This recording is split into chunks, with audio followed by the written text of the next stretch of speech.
Hello everybody and welcome to a brand new episode of Building the Backlog. Yes, you heard that correctly. Not getting rid of the backlog, but building it. So I'm going to describe to you what the heck I'm doing as I'm doing some unwrappings and unboxings. Let's talk about this. This is my Nintendo Switch 2 case. I absolutely love it. It's a great companion. It goes with me everywhere, whether to work, on trips, even in the house if the TV is occupied. It comes with me downstairs to the living room or whatever other room is available. And I play a lot of my Nintendo Switch games in handheld mode by using this case. But if you'll notice, there's a problem. We have a bunch of empty slots. And this is by design. As I've been playing through and beating a lot of games on the Nintendo Switch, I need to repopulate these slots. Hence the backlog, and hence the video. I decided to do it in live camera, or I should say on live camera, and to kind of show you the process and show you what the heck is actually the end result. Because I have a little bit of method to the madness.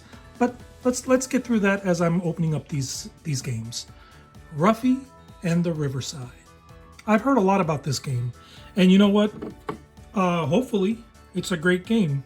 I don't know, but I am committing to this. And I hope that a lot of the reviewers and influencers that talked about this game were correct. And hopefully I will enjoy this game as much as they did, because this game is going in my backlog. I'm looking forward to playing it. It's not a terribly long game. It's about 8 hours long, according to howlongtobeat.com. So yeah, really looking forward to finishing up and starting, I guess, first and then finishing up Ruffy and the Riverside. I'm gonna leave these cases open, put them over here for display so you can kind of follow along with me. And we're gonna make a mess on the floor. Next up is Kirby Air Riders for the Nintendo Switch 2. This game really needs no introduction. Came out a while ago, and I did play through most, if not all of it. But there are some additional things that I want to do in the game, a few more modes and challenges to complete, and I really like Kirby Air Riders. It's a pretty short game, about 4 to 5 hours, so I think I can get through this particular title relatively quickly. This is already open, no need to unwrap it or remove the label or whatever, so I'm just going to place it right over here if I can get these things to balance. There we go. Next up is a game I'm kind of looking forward to because I've heard a lot of cool things about it. It's Haunty, and this particular title piqued my interest because I saw some pretty rave reviews about it. It's a relatively unknown game. If you guys have played it, great. Do let me know in the comment section down below. But yeah, I'm really looking forward to playing it. And once again, this is about an 8 to 9 hour game completion time. We will see how long it takes. Usually when a game says 8 to 9 hours of completion time, it takes me a good 3 to 4 more hours to complete it. Anyways, let's move on to the next one. Slay the Princess. I have heard a lot about this game. I don't know. I looked at some reviews and I really couldn't judge what the gameplay is. I think it's a visual novel, maybe adventure game. I don't know. But yeah, I want to play this game a lot. So that's why it's going into my backlog. Let's open it up. Shall we? Let me cut my hand if I hopefully don't damage myself too much. No. Just cut the plastic, thank goodness. And let's open this sucker up, which I know you can't see. I'm going to put some gameplay footage on here because this is kind of embarrassing. Oh my goodness. Some of these wrappers are impossible to take off. Or maybe it's just a me problem. That is very possible as well. We have Slay the Princess, the pristine cut. This is also going into my Beat the Backlog pile. All these games are going to be taken out and put into my Nintendo Switch case, and I'll show you what the end looks like. But up next, let's sort of talk about another cult classic remastered in brilliance. Star Fox. No longer Star Fox 64, but the DNA remains that of Star Fox 64, a game that I played quite often and quite heavily on the Nintendo 64, to the point where I think Between Star Fox 64 and Wave Race, those were probably two of my most played games. Star Fox 64 I have played, I have beat, but I have not completed all the routes. So it's going to stay in my backlog for a little bit longer, and hopefully I'll get through everything I need to get through so I can finally check this off as a beat game, at least in my dictionary. Next up is another game that a lot of people talk about. I've heard a lot of great things about it. It is Fading Afternoon. Don't know much about it though. It's supposedly a 16-bit gangster-inspired beat-em-up game, kind of like maybe a Grand Theft Auto in 2D. I don't know. But yeah, I've heard some good things about Fading Afternoon, and it's prequels, is it? Ringo Ishikawa and something, whatever. But yeah, Fading Afternoon looks like a very interesting game. Something that I usually don't play that often when it comes to these types of games. So, you know, variety is the key.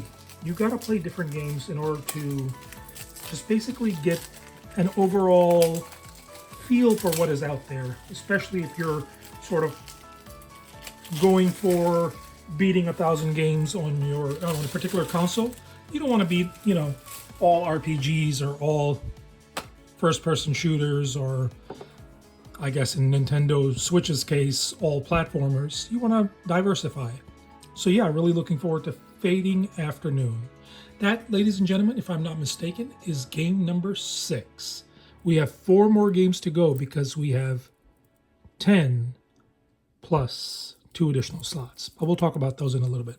Up next is Crow Country, another game that I've heard a lot about, and I'm really looking forward to this because based on the gameplay footage that I've seen, it looks very similar to Heaven Dust, Signalis, one of those types of games. A third-person Resident Evil inspired, excuse me, not third-person, a 2.5D Resident Evil inspired horror shooter, I guess. I don't know what else to categorize it as. Supposedly, maybe I'm wrong. Hopefully I'm not. But this game, when I saw it, when I saw the gameplay, when I saw the reviews, I was like, yep, I gotta have this one in my backlog. You can't see it. I put it up here. Let me move it over here so you can see it a little bit better. There you go. Up next is a game that needs to get played. Lollipop Chainsaw Repopped. All right, come on now. I have been sitting on this Lollipop Chainsaw since the PlayStation 3, Xbox 360 days. There have been numerous instances, numerous chances, numerous iterations of this particular title, but no, for whatever reason, I have not played through this game. Well, that is going to change. Now this, ladies and gentlemen, these games that I'm opening up and going to put in my case, this is a commitment because I have a time limit of approximately 2 to 2.5 months where I have to finish each and every single game. Because if I don't get to populate the case with anything else. So I have to beat these games. This is not an option. This is a requirement. Especially for, you know, for me who is going to play 1,000 games on the Nintendo Switch series of consoles. Well, you have to do that. You have to commit to games, to beating them, and talk about them. So that's what I'm doing. Up next is, I guess maybe you already saw it, but Mouse PI for Hire. I mean, we have all heard a lot of cool things about it. This is about a 13-hour game, and I think it's a perfect length. I'm not a big fan of first-person shooters, but this game just looks different. I mean, you look at the graphical style, you look at the gameplay, you look at you know, the inspiration of the old, I will say 30s or 40s cartoon, maybe 50s or 60s. I don't know the exact time period, but it's the old cartoons, you know, my age, or maybe even before my age. I don't want to date myself, but yeah, Mouse PI for Hire looks like a really cool game. Definitely want to play it, want to get into it, and I will. And now the big one. Gotta have an RPG, right? We have not opened up an RPG yet. Well, that is going to change because, yes, I'm finally doing it. Trails of Cold Steel 4. Enough is enough. We're opening this up and we're committing to it. When I say we, I mean me. I am opening this up and I'm committing to it. Now, this game based on how long to beat is about 62 hours, and that is if you do the bare minimum. So it's obviously going to take me, I know myself, it's obviously going to take me more than 62 hours. But you know what? That's okay. Because I have opened 10 games in front of you guys, and do you know what the common denominator or factor is? Why were these particular games chosen? Why do you only see one RPG? Why do you see relative short games alongside a big monstrous game? Because all these games combined total hours is 120 hours. That equates to about 60 hours per month. So yes, there's a little bit of geekness involved with this. I'm looking at an average of about 2 hours per day of gameplay, and hopefully in about 2 months, or give or take, 15 or maybe even 3 months, I'm looking forward, and hopefully I will beat all 10 of these games within that time frame. The key is, once these slots are populated, they cannot be filled with anything else until all of these other games have been beaten. With the exception of 2 slots, because I am a sneaky bastard. There's 12 slots in these, and I have opened up and shown and committed to 10 games, which gives me an option for 2 slots. So what the hell is going on there? Slot number 1 is for a game that was recently released or I recently purchased that I just cannot wait to play. I've given myself a cheat slot, but the catch is, once I commit to that slot, I cannot change it. So what game did I pick? I picked a recent pickup, which you saw in the thumbnail, Shogun Showdown. Now maybe you guys have heard of this game, maybe you have not, but when I saw this, I was like, okay, somebody designed a game for me. This is a turn-based RPG with, I believe, either card-based mechanics or dice mechanics. I think it's card-based mechanics. And it looks perfect. I love the gameplay, what I saw. I've heard some great reviews about it. It's a relatively unknown game. It's a rather expensive game, so I'm probably going to kick myself for opening this copy up. But you know what? It doesn't matter. We're here to play games, not store them. I mean, I store my games too, don't get me wrong. I leave a lot of games sealed as well. But sometimes when a game is calling your name, you just got to open it up and you got to play it. So Shogun is going into my... Oh no! Oh well. You already know the idea. You get the picture, right? We'll worry about the rest later. I think I'm going to make some more boo-boos. But anyways, that is going into my recent slot of pickups. And finally, we have one more special slot that is particularly important because it relates to the backlog. One slot has to be occupied by a backlog game that I have just been procrastinating on. And the idea is, I need to beat it. I need to get rid of that dreaded backlog so that I will no longer have any more lingering games that I left for whatever reason. So let me show you some of the games that qualified for this. We have Pokemon Pokopia, everybody's favorite new Pokemon game that I cannot stand. I have struggled my way through, I'd say about 10, 12 hours of this, but there's a lot more hours to go. And when you're not having fun and you have to play this, man, I'm just struggling. Maybe things will pick up sometime in the future. I doubt it though. But anyways, this is one option. Next up is the Ace Attorney Trilogy, Apollo Justice. Now, unlike Pokemon Pokopia, I like this game a lot. As a matter of fact, I've played through, I think this game has either 2 or 3 of the Ace Attorney games, I don't know, but I've played through a lot of them. There's only 1 or 2 chapters left. Why I have not played it is because I like to play this game with my kids, my family, and since my older son is in college, he's not at the house anymore, I don't get to see him that often and I don't get to play with him. But still, I gotta beat this game on my own, and maybe when he returns, we can play again. So this game was another option. The third option was, believe it or not, Chrono Cross, a game that I've beaten 3 times on the original PlayStation, but have not beaten since. And for whatever reason, I just struggled through the Switch version. I think one of the main reasons was I refused to use a manual. I think that's a mistake because this game was designed with a manual, a guide, sort of a... There's a whole guide that I actually have with Chrono Cross that I used when I played this game previously. So I'm going to be a little less stubborn, and maybe when I pick this game up again, if this is indeed the Backlog game, I'm gonna look up where to go and what to do. Next up is Trine 5, a game that I've made a little bit of progress in, but for whatever reason, even though I like the game, I don't love it. And some of the later puzzles, which is where I'm at right now, are getting a little too ridiculous, challenge-wise. And it gets frustrating. You try to figure something out, you're like, okay, I'm gonna look up how to do it. You look up how to do it, then you get to the very next area, and then it's rinse and repeat. So I said, okay, I'm gonna put this one away, but I need to beat it. I need to get it out of my backlog.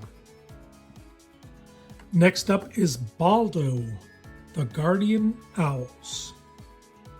I don't know how to describe it. It feels and plays like a Zelda game, like a top-down adventure Zelda game, and it's not bad.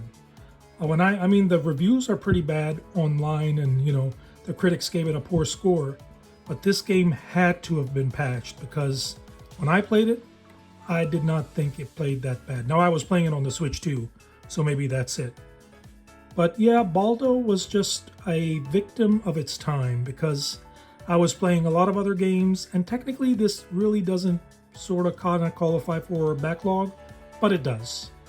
And the main problem with this game is it is 40 plus hours. So when you have a lot of games, a lot of hours to go through, this is a hard one to commit to.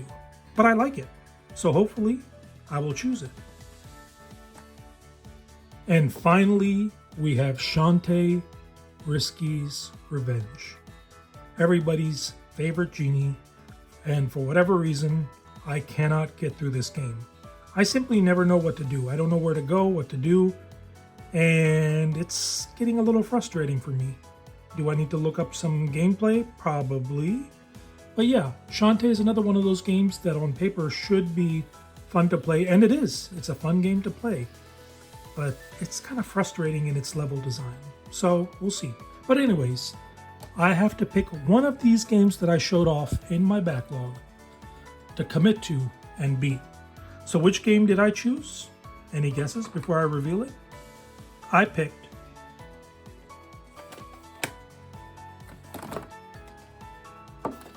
Chrono Cross. So ladies and gentlemen, there you have it. This is going to be all the games that are going to populate my Nintendo Switch 2 case, and I'm going to take the next few months to beat every single one of these games, hopefully, and then play new ones, because Fire Emblem isn't going to play itself. So this video has been a lot longer than what I had anticipated. Thank you if you've been watching. I will try to include and add some gameplay just to change up, the look and feel. But yeah, thank you so much for watching, and I'll see you next time. Goodbye.